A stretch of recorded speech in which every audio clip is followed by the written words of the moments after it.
तो चलिए आइए मैं कंपाउंड इंटरेस्ट का आपको ओवरव्यू देता हूँ इस क्लास में। ठीक है, ऐसा ही हमने देख लिया सिंपल इंटरेस्ट, और ये है आपका कंपाउंड इंटरेस्ट।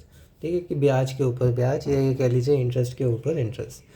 तो टर्म्स तो इसमें भी वही सेम यूज़ होती है। प्रिंसिपल होगा, एक रेट ऑफ इंटरेस्ट होगा, टाइम होगा, और आपका फिर सी आई होगा। अब अगर आपको याद हो, एस आई किस पे लगाते थे आप? एस आई हमेशा प्रिंसिपल पे लगाते थे, बट ये क्या है, इंटरेस्ट के ऊपर इंटरेस्ट। तो जो अमाउंट बनती थी, मतलब प्रिंसिपल में आप इंटरेस्ट ऐड करके एक अमाउंट बनती थी ना, तो उस अमाउंट पे क्या कहते हैं, आपका सी आई लगता है। तो ये किस पे लगेगा? आपका अमाउंट पे। ठीक है, ये डिफरेंस है। और अमाउंट क्या होती थी आपकी?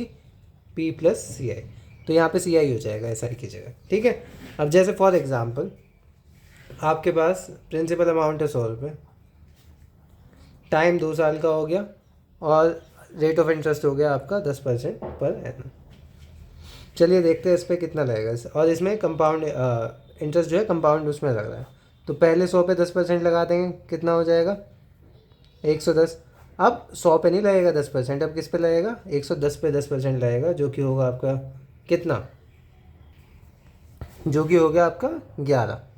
ठीक है, 11 100 इसमें ऐड करोगे तो 121 हो जाएगा। तो टोटल कितने परसेंट आपको वैसे मिला? 21%, 2 साल में 10% के रेट में। अब यहीं पे ना, जैसे ये रेट आ गया, अगर यहीं पे ऐसा ही होता तो कितना होता? 10 × 2 कर देते, डायरेक्ट 20% आ जाता।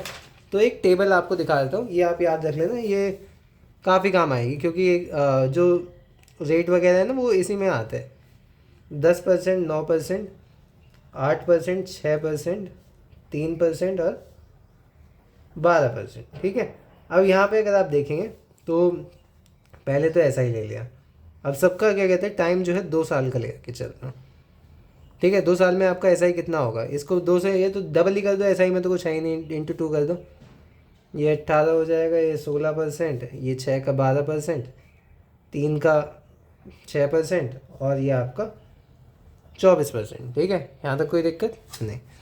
अब सी आई पे आ जाते हैं। ये आपको टेबल याद करनी है। ठीक है, ये तो आप निकाल ही लोगे ऐसा ही। तो इस पर सी आई डायरेक्ट, क्योंकि आप डायरेक्ट भी एग्ज़ाम में सॉल्व करके थोड़ी दिखाना है।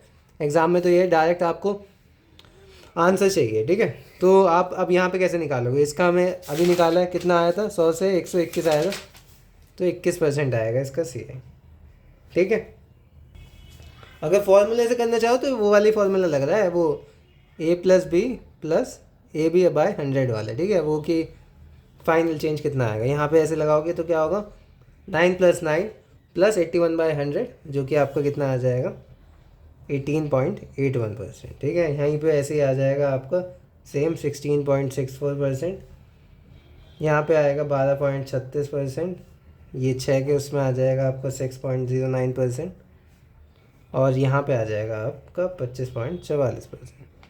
ठीक है, यहाँ पे वैसे आप ऐसे भी वो लगा सकते हैं अंदाज़ा, कि जैसे मतलब सबका मैं एक सीक्वेंस बन गया होगा। सीक्वेंस बताया था 2 साल के लिए, कि ये 9, 18, ये तो सेम है। अब और ये क्या है? ये है 9 का स्क्वायर।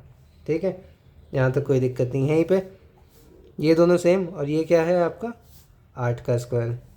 ठीक है, यहाँ पे भी सेम, 12 12 सेम। ये क्या है आपका? 6 का स्क्वायर। यहाँ पे देखेंगे ये दोनों सेम, ये है आपका 3 का स्क्वायर।